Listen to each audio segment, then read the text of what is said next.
Yeah, it's your boy T and I got another dope video for y'all, man. It's 10 times WWE put a jobber in the main event by WrestleMania. Now, I told y'all I was going to react to a wrestling video every Friday after SmackDown, but I'm sorry I'm late. I didn't watch it last night. I had to watch it this morning because I had to work. But without further ado, man, let's go and get to this reaction. 10 times WWE put a jobber in the main event scene. Number 10, Savio Vega, No Way Out of Texas, 98.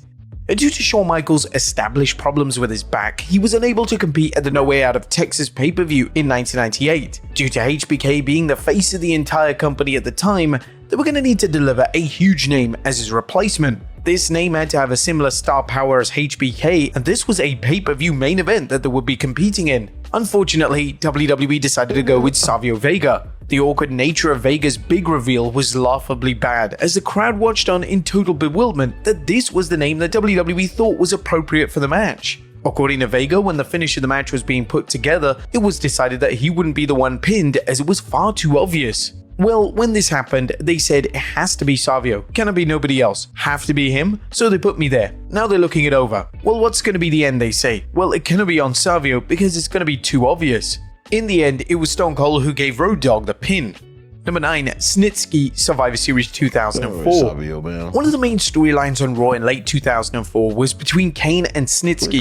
Snitsky had emerged as a monster heel in WWE, and to mark his ascension as one of the primary on-screen villains in WWE, he would be given the opportunity to main event the annual Survivor Series event. The prone baby punter would be on Team Triple H for the showdown against Team Orton, and seeing as Team Triple H had names such as Triple H, Batista, and Edge on board, it was a huge moment and a huge sign of approval for Snitsky. Snitsky did a decent job in the build and the match itself, and they didn't even allow him to get pinned, as he would be eliminated thanks to a DQ. It was after this match that WWE slowly realized that Snitsky wasn't the main event star they believed him to be, and by the next Survivor Series event, he wouldn't even be on the card.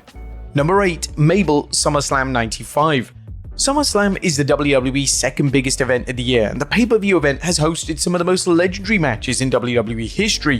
In 1995, WWE was struggling to garner any type of fan interest, and he needed to create new stars. One of the names that Vince McMahon was convinced could turn their fortunes around was Mabel. Mabel would win the 95 King of the Ring and would be booked to challenge WWE Champion Diesel at SummerSlam. Mabel wasn't someone that fans wanted to see in the main event picture, and it was instantly questioned if he had the skill or the star power to deliver in this role. Unfortunately, Mabel simply didn't have what it took, and his SummerSlam main event match against Diesel was so bad, and Mabel was so reckless in the match that McMahon almost fired him on the spot. Number 7, Dana Brooke, Money in the Bank 2020. The Money in the Bank match is usually prone to giving lower card talent a chance at superstardom. Whilst this type of booking is encouraged and celebrated, the names included in the annual matchup must be a talent who fans actively want to see moved up the card. In 2020, due to the COVID-19 pandemic, the men's and women's Money in the Bank matches took place simultaneously at WWE HQ. One of the names that was featured in the women's match was Dana Brooke, which seemed like an odd fit as nobody expected Brooke to win the match. Brooke main eventing a pay-per-view was unique to say the very least, yet this was 2020 WWE in the middle of a pandemic where they would do anything and everything to generate some kind of interest.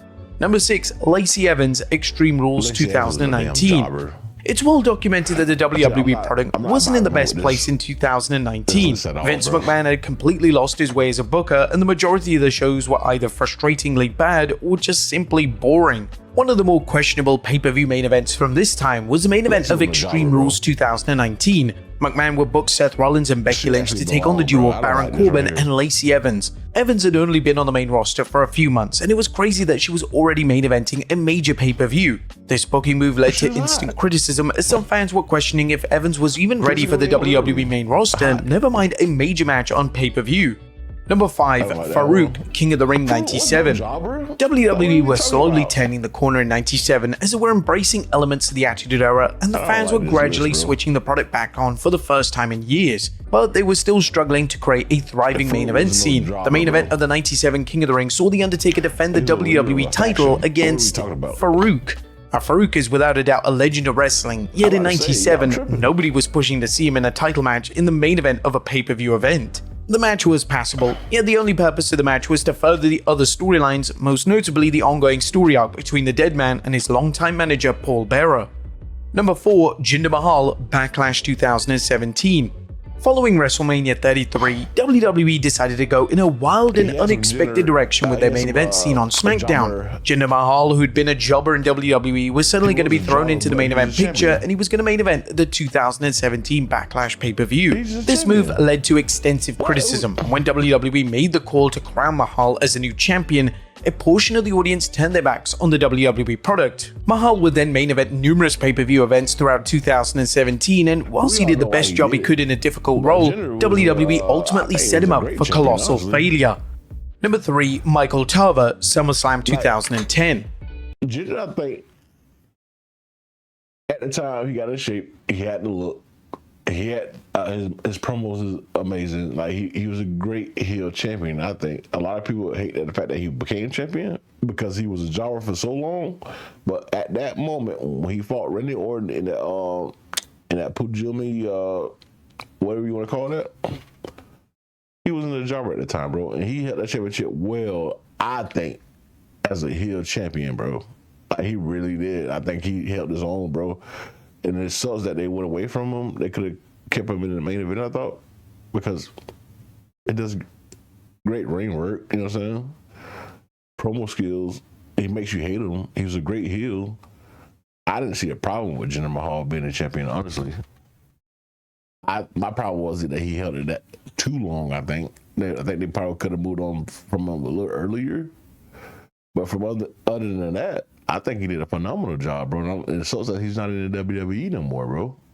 The wheels would begin to fall off the Nexus storyline in 2010 SummerSlam event. While SummerSlam should have been the group's defining moment, Team WWE would end up defeating the faction, and this led to the group losing the majority of the momentum. The Team Nexus versus Team WWE match is interesting to examine, as numerous names got to main event a blockbuster show SummerSlam. One of these names would be Michael Tarver.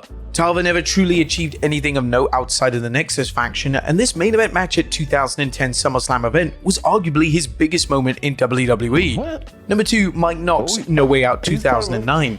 The main event of the No Way Out pay-per-view in 2009 featured a star-studded lineup colliding in the Elimination Chamber for the world title. The match featured Edge, John Cena, Chris Jericho, Rey Mysterio, Kane, and Mike Knox. Knox is evidently the odd one out here, as all the aforementioned names are certified legends, and Knox was nothing more than a mid-carder at best. The difference in star power was on full display during the entrances. The first person to enter the match was Cena, and, as expected, Cena received a thunderous reaction.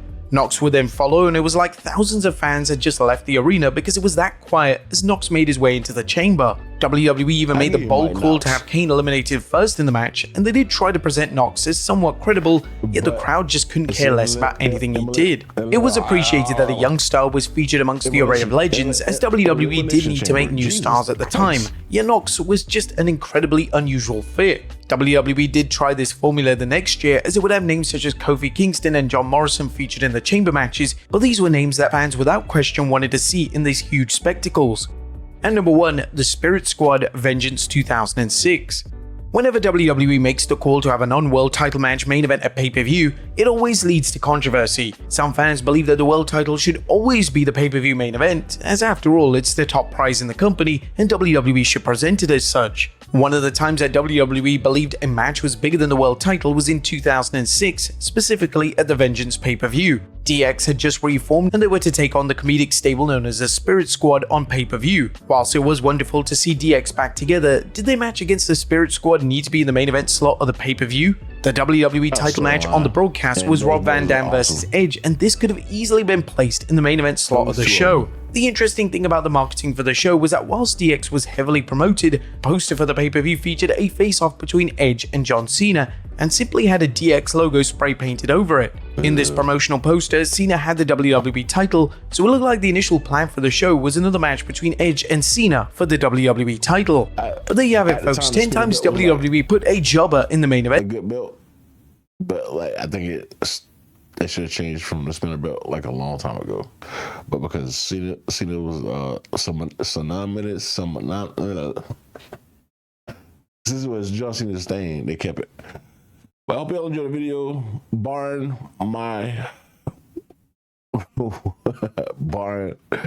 that I can't speak English, stumble over my words and can't pronounce stuff. I hope y'all enjoyed the video. Make sure you like and subscribe, leave your comments. This your boy T Nasty Man. Holla at your boy, and I'm out.